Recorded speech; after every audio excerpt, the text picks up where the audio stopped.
Hi, ഞാൻ ഷീമ. അപ്പോൾ എൻ്റെ വീഡിയോസ് നിങ്ങൾ കാണുന്നവരുണ്ടെങ്കിൽ ഒന്ന് സബ്സ്ക്രൈബ് ചെയ്ത് സപ്പോർട്ട് ചെയ്തോളൂ കേട്ടോ.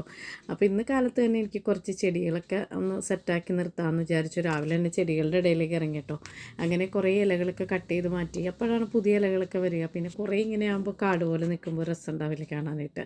അപ്പോൾ അങ്ങനെ അതൊക്കെ കട്ട് ചെയ്ത് നിന്നു. പിന്നെ ഓർക്കിഡിൻ്റെ കുറച്ച് അതായത് സ്റ്റെമ്മൊക്കെ നിൽക്കുന്നുണ്ടായിരുന്നു. അപ്പോൾ അതൊക്കെ കട്ട് ചെയ്തെടുത്ത് കഴിഞ്ഞാൽ നമുക്ക് പുതിയ പ്ലാന്റുകളൊക്കെ ഇപ്പോൾ ഈ മഴ സമയത്ത് മുളച്ച് വരും കേട്ടോ. അപ്പോൾ ഇങ്ങനത്തെ കൊമ്പുകളുണ്ടെങ്കിൽ ചെടികളുടെ വളർച്ചയും മുരടിച്ചു പോകും. അപ്പോൾ അതിൽ നല്ലത് നമ്മളത് കട്ട് ചെയ്തെടുത്തിട്ട് ഒരു നൂലിലോ അല്ലെങ്കിൽ ഒരു പാത്രത്തിലോ വെറുതെ ഇട്ട് വെച്ചാൽ മതി. ഓർക്കിഡിൻ്റെ തന്നെ ചെറിയ കപ്പിലൊക്കെ ഇട്ട് വെച്ചാൽ മതി കേട്ടോ.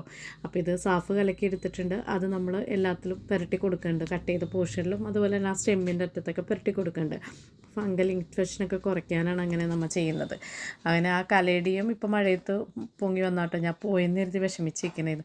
അങ്ങനെ വഴിയിൽ നിന്ന് കിട്ടിയ നമ്മുടെ സൺഫ്ലവർ വിരിഞ്ഞ് ഈ ഒരു പാകത്തിലെത്തിയിട്ടുണ്ട് കേട്ടോ. വളമൊന്നും ഇല്ലാണ്ട് വളർന്നതല്ലേ, അപ്പോൾ അതുകൊണ്ടായിരിക്കും ചെറുതായിട്ട് വിരിഞ്ഞത്. അപ്പോൾ ഈ ഒരു ബാഗ് ഞാൻ വർഷങ്ങൾക്ക് മുമ്പേ ഫ്ലിപ്കാർട്ടിൽ നിന്ന് വാങ്ങിയതാണ്. സാരീസാണ് ഞാൻ ആദ്യം വെച്ചുകൊണ്ടിരുന്നത് വെച്ചോ.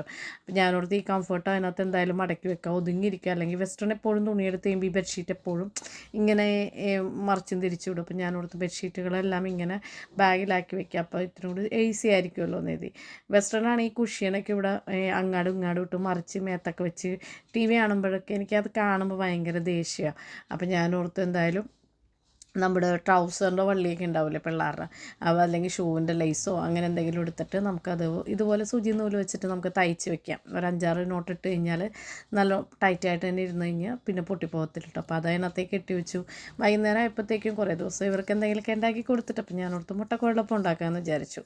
അങ്ങനെ ആ ചായയുടെ കഴിഞ്ഞ് എനിക്കൊന്ന് വടുതല വരെ പോകാനുണ്ടായിരുന്നു. അപ്പോൾ ട്രെയിൻ വന്നപ്പോൾ എനിക്ക് കാണാൻ ഭയങ്കര ഇഷ്ടമാണ്. എങ്ങോട്ടേക്കാണ് അടുത്ത യാത്ര? വിപിൻ്റെ അടുത്താണ് ഞാൻ കൂടുതൽ ട്രെയിനിൽ പോകാറുള്ളത്. അങ്ങനെ അതും കഴിഞ്ഞ് വന്നു കഴിഞ്ഞപ്പോഴത്തേക്കും പിന്നെ കുറച്ച് കപ്പലണ്ടി ഇരിപ്പുണ്ടായി, പച്ചക്കപ്പലണ്ടി. അപ്പോൾ അത് വറുത്തു. അപ്പോൾ അതൊക്കെ എല്ലാവരും കൂടി കഴിച്ചപ്പോൾ അതൊരു ചായയും കൂടി കുടിക്കുമ്പോൾ ഒരു പ്രത്യേകതയാണല്ലോ. അങ്ങനെ ഒരു 6 മണിയായപ്പോൾ അതും കൂടി ഞങ്ങൾ കഴിച്ചു. പിന്നെ എനിക്ക് അത് കഴിഞ്ഞിട്ട് ബ്രോഡ്വേയിലേക്ക് പോകാനുണ്ടായിട്ടോ.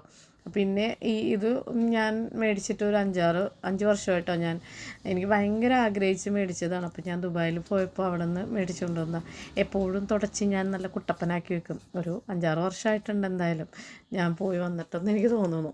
അപ്പോൾ അങ്ങനെ ഇരിക്കണം. കൈയൊക്കെ ഈ ഒരവസ്ഥയായി, പൊള്ളിയതൊക്കെ കുറഞ്ഞു. പിന്നെ ഈ സൈഡിലാണ് ഞാനിതുപോലെ ഹീറ്ററും എഗ്ഗ് ബോയിലറും അങ്ങനത്തെ സംഭവങ്ങളൊക്കെ സെറ്റ് ചെയ്ത് വെച്ചേക്കണം. ഇതൊരു ചെറിയൊരു മിക്സിയാണ് കേട്ടോ. അധികം വെയിറ്റ് ഒന്നുമില്ല. നമുക്ക് ജ്യൂസൊക്കെ അടിക്കാനായിട്ടൊക്കെ എടുക്കാം. നമുക്ക് അരച്ചൊക്കെ എടുക്കാമെങ്കിൽ അത്ര അങ്ങോട്ട് അരിഞ്ഞ് കിട്ടൂല, എങ്കിലും നല്ലതാണ്. അങ്ങനെ ബ്രോഡ്വേയിൽ പോയി എനിക്ക് മെറ്റീരിയലൊക്കെ കുറച്ചെടുക്കാനുണ്ടായിരുന്നു. അങ്ങനെ ഇതിലേ പോകുമ്പോൾ എനിക്ക് ഭയങ്കര ഇഷ്ടമാണ്. കാരണം ഡിസ്പ്ലേ ഇടുന്നത് ഫസ്റ്റ് നമ്മൾക്ക് കാണാൻ പറ്റുമല്ലോ. ഇവിടെ നിന്നാണ് നമ്മുടെ കടകളിലേക്കൊക്കെ കുറേ പോകുന്നത്. വരുന്ന വഴി നോർത്ത് ഇന്ത്യൻ ഷോപ്പിൽ കയറിയിട്ട് ഇവന്മാർക്ക് എന്താ സമൂസ ചാട്ട് വാങ്ങിക്കാനുണ്ടായി. അപ്പോൾ അങ്ങനെ അത് കുറേ ദിവസമായി സ്കോട്ട്ലൻഡ് പറയണത്. അപ്പോൾ അങ്ങനെ അതൊക്കെ വാങ്ങിക്കൊണ്ടുവന്നു, പിള്ളേർക്ക് കൊടുത്തു. അതൊക്കെയാണ് ഇന്നത്തെ എൻ്റെ വിശേഷങ്ങൾ. അപ്പോൾ വീഡിയോ ഇഷ്ടപ്പെട്ടാൽ എല്ലാവരും ലൈക്ക് ചെയ്യുക, കമൻറ്റ് ചെയ്തും കൂടി സപ്പോർട്ട് ചെയ്തേക്കാം കേട്ടോ. Thank you. God bless you.